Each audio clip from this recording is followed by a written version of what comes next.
Part 3. Science of Being. Lesson 23. The first part of Science of Being, dealing only with the physical aspect of your being, taught you the simplest methods of contacting universal life energy and using it on the material plane to make your body strong, clean, and healthy. Next, you studied the subtler activity of that basic force on the mental plane, its operation through complex mental laws, and how to handle it in connection with the concentrated thought in order to remove the causes of most physical and mental ills. Finally, you analyzed its changing play through the quick and delicate machinery of your emotions, the human instruments through which your soul seeks its most direct expression. Today you will enter upon the last and greatest step it is possible to achieve in your present state of human consciousness, the one for which your previous efforts were designed to prepare you, the fusion into a single ray of all the potent forces of body, mind, and soul. Only if all three channels, the physical, the mental, and the emotional, through which your individuality must unfold its qualities, are developed to the same pitch of absolute perfection can you expect to accomplish this blending of their respective powers. Therefore your success now will be both the test and the reward of your work in the past, placing at your disposal a perfect and infinite power before whose radiance all darkness melts away, or revealing the flaws which still stand in the way of your realization of it. This power, derived from the combination of the vibrations of life, of intelligence, and of love, represents the soul vibrations, in whose terms are compacted all the specific powers relating to each member of the human trinity. Very few people are able to employ soul vibrations in their daily life, because very few ever attain that apex of complete and rounded development on every plane which alone will render them fit channels for those vibrations. In one respect or another the individual is almost certain to fall short, favoring perhaps some shortcoming not strikingly prominent in itself, but of fatal significance so far as achieving the ultimate in constructive power is concerned. Soul vibrations are the natural result of utter poise. In diagram, they are represented by the exact central point to which the four aspects of universal life energy converge when they are equally developed into expression. The individual, as a unit, must therefore conform unerringly to the ideal embodied in the four square, which he can only do by conforming to it precisely in all departments of his being separately. He is like a triple lens through which the clear soul ray holding his identity must pass into manifestation, but the respective members of that lens must be in perfect alignment to permit unobstructed passage. A distorting weakness which throws even one a trifle off scale blurs the focus, introducing a flaw which, caught up and projected by the passing current, effectively cancels the perfection of the other two.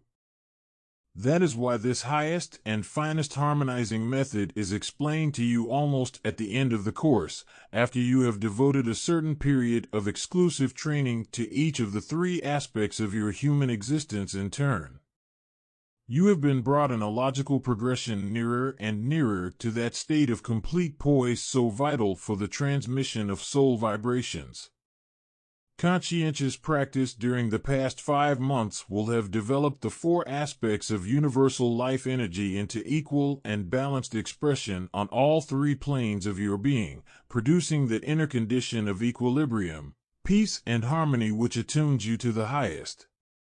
But unless you have scrupulously eliminated all the imperfections, you will fail by just the margin of your neglect to secure that exact conjunction of all your powers and faculties on which this crowning success depends. There is no way to force soul vibrations. Like the single correct answer to a problem in mathematics, they form the one and only perfect solution to that long and complicated problem of your life. If the problem has been solved rightly, the right result emerges naturally and inevitably, but there is no allowance for error. Even a fractional mistake in the preliminary working trails its widening length throughout the whole succeeding process and erupts in a gaping fault at the last. You cannot patch that crack together at the end and call it healed. The only recourse you have is to go back to the original mistake, the cause itself, and by eliminating that, knit together the entire wrong sequence springing from it. Then, and then only, will the discordant elements resolve themselves into the thoroughly harmonious relation for which you strive. In your progress thus far, you will doubtless have observed the change for the better within your own self, and studied along the traversed route you will perceive the mileposts of certain immutable truths by which you have clambered gradually upward. First among them will be the distinct realization that your own powers and forces cannot be unfolded by proxy through the agency of someone else. Your personal development is in exact proportion to the personal, individual effort you put into it, and nothing else. You cannot let another person take the exercise for you and expect to gain strength from it yourself. Therefore, the responsibility of mending any flaws in your character devolves solely upon you. And to every desire you wish to see accomplished, every ambition you want to achieve, you must pour the utmost that body, brain, and heart can give. If all your faculties have been developed to the harmonious proportions of the four square, you will bring to bear on that task a positive flow of constructive action that no obstacles can thwart or hinder. If you still harbor weaknesses and shortcomings, those weak spots will show up with unmistakable clarity under the testing strain and invite your attention to their repair. Another milepost which will command your instant recognition will be the correlative growth of responsibilities with your own growing capacity to carry them. The higher you rise in the scale of evolution, the more important will become the duties you encounter and the greater the responsibilities which fall on your shoulders. You gather to yourself the threads of all the myriad lesser responsibilities strung across your path. With each step the burden increases, but each step challenges the exertion of greater strength, the unfoldment of loftier powers, to take it. That ever more imposing weight is the foil against which you whet your qualities to a keener and brighter edge, tempering them for the stiffer opposition to be cleft next. You can never hope to dodge the refining process and yet acquire the finer temper, accomplish the harder aim. Whatever object you have in view, it commands an equivalent outlay of your own praise to win and hold it. Your concern is to steer a direct course for it, clinging stubbornly to that main purpose and marshaling every effort to drive you onward through the difficulties that clog your way. The farther you advance, the larger and more complicated will be the load of responsibilities you accumulate. But as long as you ping your attention to the one dominant thing, you will always find plenty of other people to take care of the details. The great law itself will supply those whose measure of ability is sufficient to embrace the small parts of the greater whole. Your job is to carry the load of that whole. For this most difficult work you must keep yourself free of entanglement in distracting petty details, while at the same time serving as the central hub which holds those details in order. This is the reason why some people are able to draw to them hundreds and thousands of individuals and fit them snugly into their appointed places, each a working unit through which functions one fraction of a great coherent scheme, while others have to unravel their smaller problems alone. Those who work on the vaster scale have unfolded from within themselves the vaster strength which qualifies them to do so. They are concerned with the big movements that exercise their superior ability and cannot afford to fret away their talents on the minute-dependent reactions which must automatically fall into line. Yet for the most part they started alone, on the little scale, cultivating their individual powers bit by bit from the very source and building up to their present position by a process of sound growth free from blemish, from beginning to end. The so-called captains of industry, men who wield the authority crystallized in tremendous sums of money and to whom are tied the destinies of thousands of employees, usually started at the bottom in this fashion, poor in worldly goods, but rich in latent ambitions and qualities which they developed gradually, through struggle, into compelling expression. What is true with relation to the pursuit of wealth and material success is equally true with relation to the pursuit of health. Physical disharmony is the reflection of disharmony within yourself. If you were at the top of your efficiency, with all your qualities equally developed on the three planes, your body would be an impregnable fortress against all the negative influences that might assail it.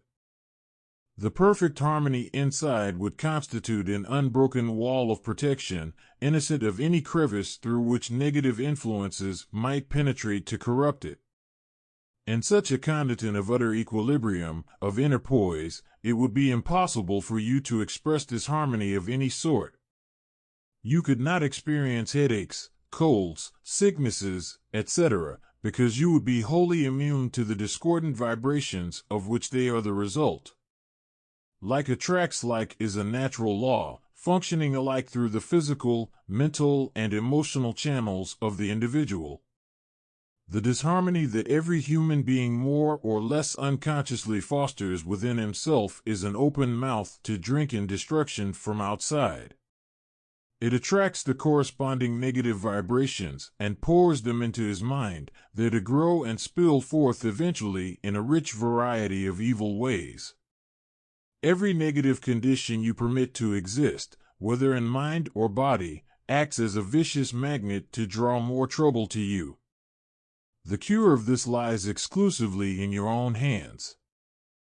Real adjustment can proceed only from within and never from someone else. Another individual can relieve you for the time being from some particular trouble which may afflict you, and by so doing will appear to help you, but that help achieves no permanent cure. It lasts only as long as the helper chooses to extend it. When he ceases to substitute his strength for your own, the burden settles back on your shoulders with redoubled weight.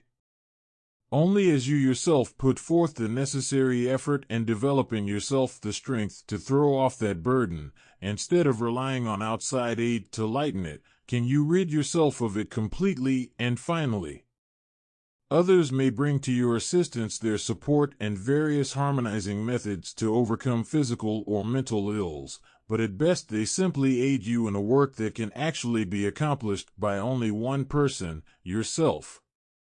Very often people are led by circumstances to concentrate on the development of one side of their triune nature, to the neglect of the other two equally important sides.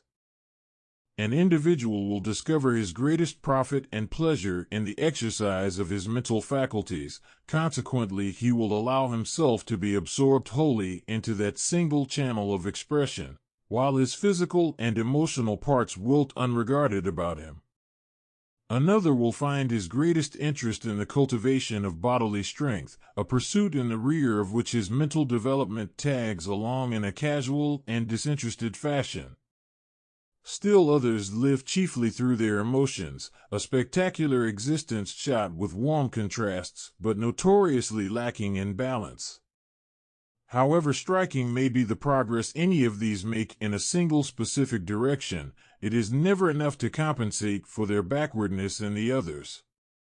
The tragedy of one who has fought to the pinnacle of human power and worldly possessions, whose word perhaps swings the destiny of nations or reconstructs the entire social edifice from foundation to roof tree, yet who topples from his throne of authority at the first passing breath of a cold or a contagious disease, is almost too general to excite comment.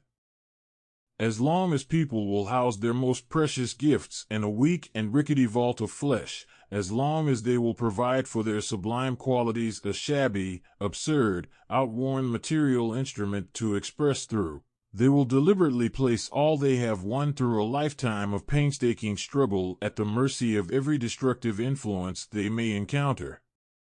Those who have experienced a serious illness, particularly if it happened during a critical period in their affairs, know the feeling of utter helplessness in those moments and the new perception of values they find looming out in stark relief against that empty ground.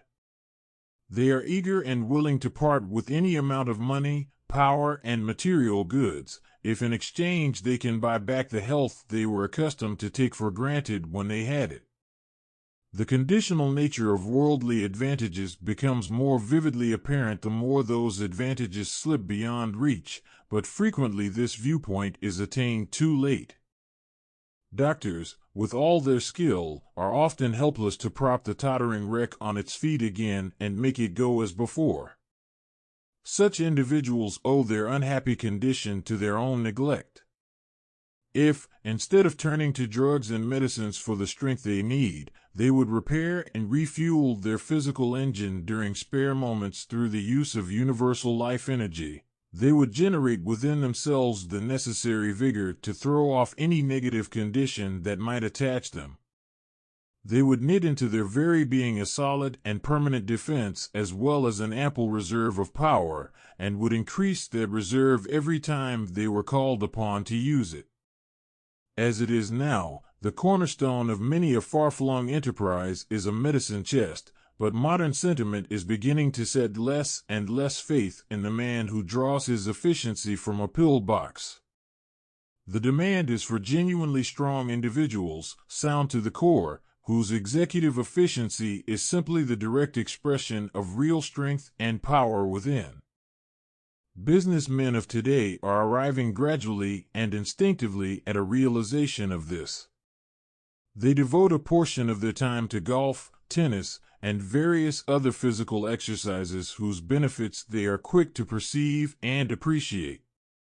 The next step is to take full advantage of an adjustment so auspiciously started and promote it still more vigorously by contacting the wonderful power of universal life energy all the time, flushing it through every farthest corner of their triune being, washing away discord, stimulating positive growth, coordinating body, mind, and emotions toward that harmonious relation which will blend into one invincible soul ray the individual qualities and powers carried into expression through them on the current of this universal force. The bitter root which sprouts into evil blossom on any or all of the three planes of human existence draws its sustenance from the dark places of the human mind. There, in ignorance, fear and apathy originate the perversions of constructive power that blight and ravage your normal channels of expression, choking back the very qualities whose development is essential for the equilibrium you seek.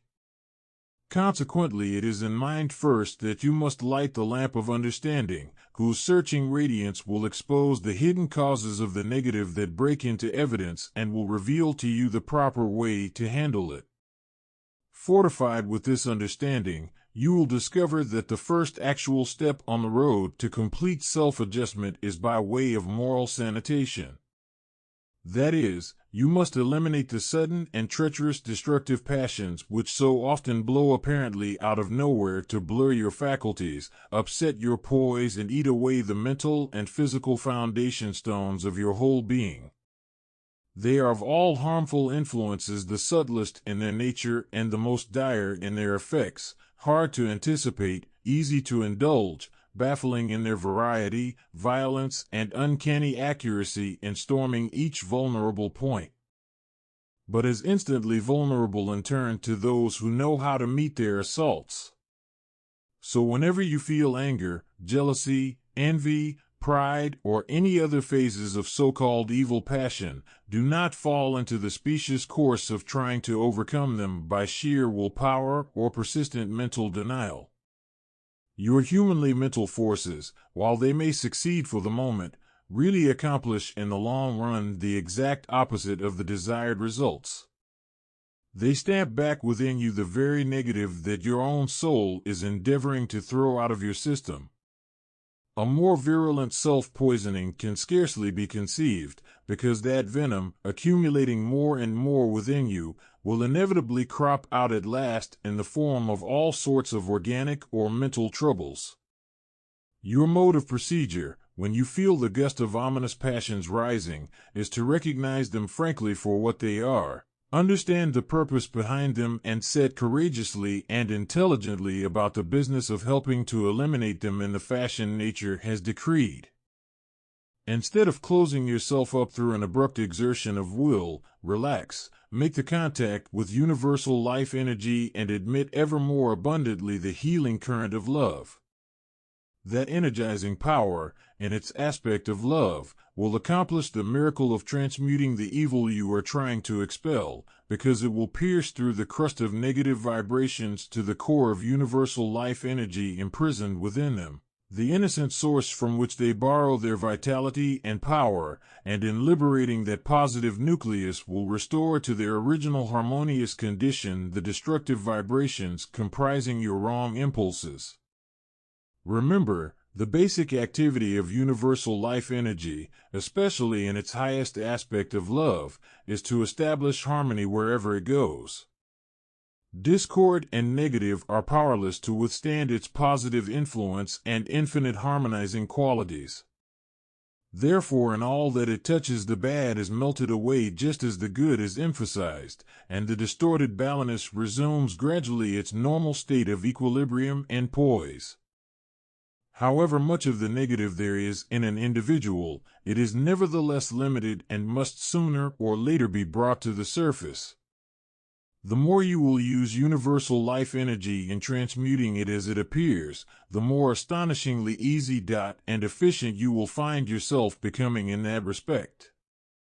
As you develop daily toward the perfection required for the attainment of the soul ray, the formidable surges of temper lose in power in proportion as you gain, dissolving magically at the touch of the force you summon to encounter it. No other process of self-adjustment could so thorough, quick and painless, and none so exactly satisfying, because no other could be so naturally right. As the current of universal life energy floods in through your soul itself, of course it sluices also into that sunken mental seat of most of the evil that you experience, your subconsciousness. The negative stirred up there and flung to the surface for elimination is sometimes so great, because of the strength of the power used, that it may cast you for the time into a torment of utter hopelessness and despair. All fine qualities and constructive thoughts seem swallowed in the murky torrent of evil, abandoning you to a darkened world of selfishness, wrong, and woe. In such a predicament, one needs the raft of a sure knowledge to keep him afloat. Armed with your understanding, you are able to perceive the real significance of this unpleasant state and welcome it as an excellent sign. You know that the worse the outside tastes, the more thoroughly the inside is being scoured and cleansed, and that when all the dirt has been washed up and eliminated, you will feel like a new being, reborn to a finer state of consciousness and a happier life.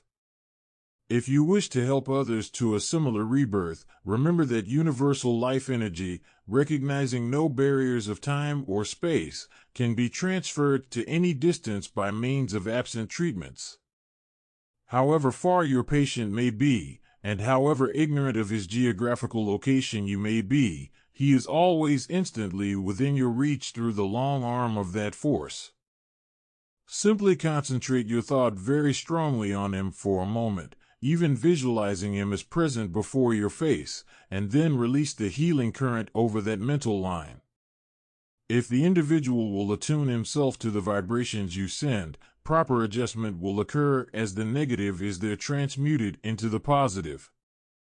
Just as an electrical current of killing potency, when directed into a transformer, emerges merely as a stimulating and harmless flow on the other side, so the destructive power of evil is strained of its ability to harm the individual once he is insulated from it by the great transformer of the universal force.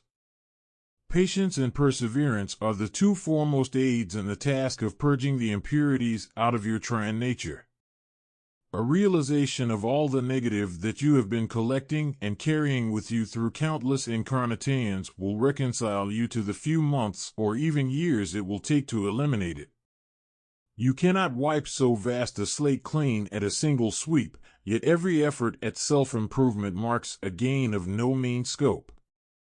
Work without haste, but also without lagging, alert to climb steadily and persistently out of your present condition toward that summit of perfection to which you aspire, and you will discover that the journey is not devoid of compensating pleasures by the way. Frequently people are persuaded that this progress is to be bought only at the cost of equal suffering and travail. Nothing could be more erroneous. Though perfection is the lesson we are put on this earth plane to learn, there is no reason to expect that it must be beaten into us through sorrow, fear, and trembling. Our own ignorance has conjured up that scowling specter to haunt our path, but the first glimmer of reason will put it to flight. Our suffering and distress is merely the pinch of those mistakes which we are continually making. Eliminate the mistakes and the distress and suffering promptly disappear. Uproot the causes of mistakes, now so deeply entrenched within you, and there will no longer be even any reason to make mistakes. Always retain your perspective of yourself with relation to the world outside you. Learn never to blame others for evil which comes into your life, but to search out the fault in your armor through which that evil could penetrate into you. You know, by the law of vibration, that only through some center of corresponding negative vibrations and you can the negative from without gain entrance. Have the sporting spirit to recognize this fact and apply yourself to getting rid of the flaw which corrupts your own inner strength and harmony. Make every disagreeable experience the vehicle to teach you something of value in developing your own character, the indicator to point out an existing flaw, and exult in the advantage you have gained instead of grieving over the passing pain you have suffered. Preserve an indomitably joyful and optimistic attitude, no matter how hard circumstances may press you. The more you repose your full confidence in universal life energy and throw your whole weight into the scale of the positive, the more rapidly you equip yourself to conquer all adversity. You are conscious that through universal life energy you enlist the great law itself in your favor. Therefore, if the powers of the universe are with you, what can stand against you on any constructive course? With the help of such forces you are naturally bound to win. When you feel your courage dying within you, be quick to recognize the origin of that depression and thereby shield yourself from its effect. Understand that it is not the real you from which this despondency emanates, but from the negative embedded in your superficial self, loosened and yielding now in this bitter humor to the death your positive forces have prepared for it.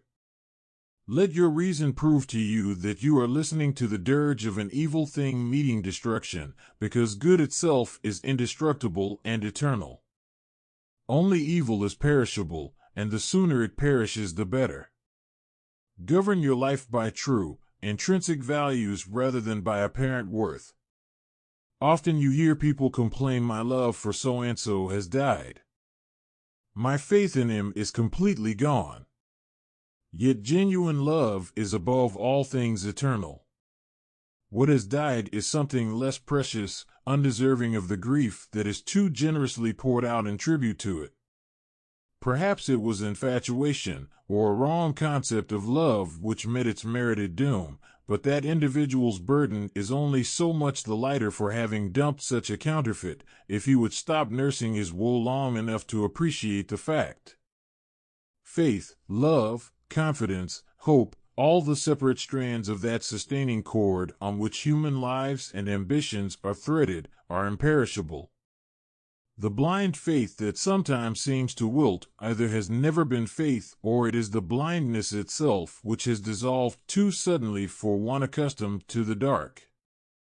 Blindness, even in faith, is a shortcoming to be eliminated, in order that it may give place to the enlightened faith, based on the rock of sure understanding which can never be blasted from beneath your feet. Such a faith grows constantly in firmness and strength, because it knows instead of just believes.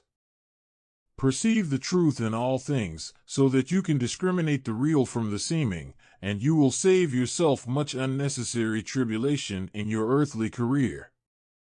Apply the knowledge you have gained to a scrupulous analysis of yourself, seek for the flaws with an earnest desire to uncover and correct them, use to the best advantage the forces and powers at your disposal, and you will advance briskly toward the goal which exists for every being on this human plane, that is, the complete realization through this mortal channel of all the marvelous possibilities with which each one is endowed. Exercises. Continue as usual with the star exercise morning and evening, relaxation, silence, and the continual mental contact with universal life energy. Then proceed with the new exercise for this week, known as purification. The purpose of purification is to clean from your inner atmosphere all traces of impurities which may have escaped your attention before or crept in since. In essence, it is the refinement of all that work you have done in the past weeks of these lessons, the final straining of your character through the sieve of the knowledge you have acquired and the universal power whose uses you have learned. To practice purification, proceed as follows. After you have relaxed, entered into silence, and made the contact with universal life energy, think of that force in its greater aspect as the life breath of the universe. Perceive it in its absolute purity, utterly fresh and untainted by contact with the coarser atmosphere in which mankind is accustomed to dwell. Inhale deeply and rhythmically, and during the inhalation try to feel this power entering into you, drenching lungs and body with its flow.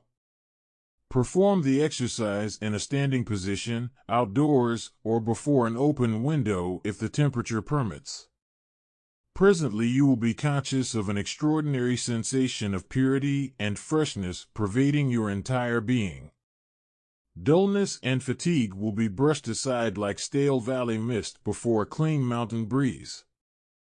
That exhilaration comes, not from the wholesome air you take in and which serves chiefly to prepare the way, but from the clear sparkling inrush of universal life energy itself, pouring abundantly in with the air you breathe.